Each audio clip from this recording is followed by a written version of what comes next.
পঙ্খিরাজের মতন ছুটে চললাম আমি সেই রাস্তায়। দুই পাশে সবুজের সমারোহ, শুধু বিল আর বিল। অনেক দূরের পথ, অনেক দূরে বাড়িঘর দুয়ার দেখা যাচ্ছে, অনেক সুন্দর।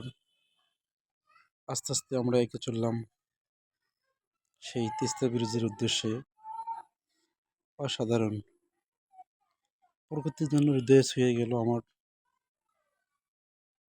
শুধু সবুজ আর সবুজ, অনেক সুন্দর।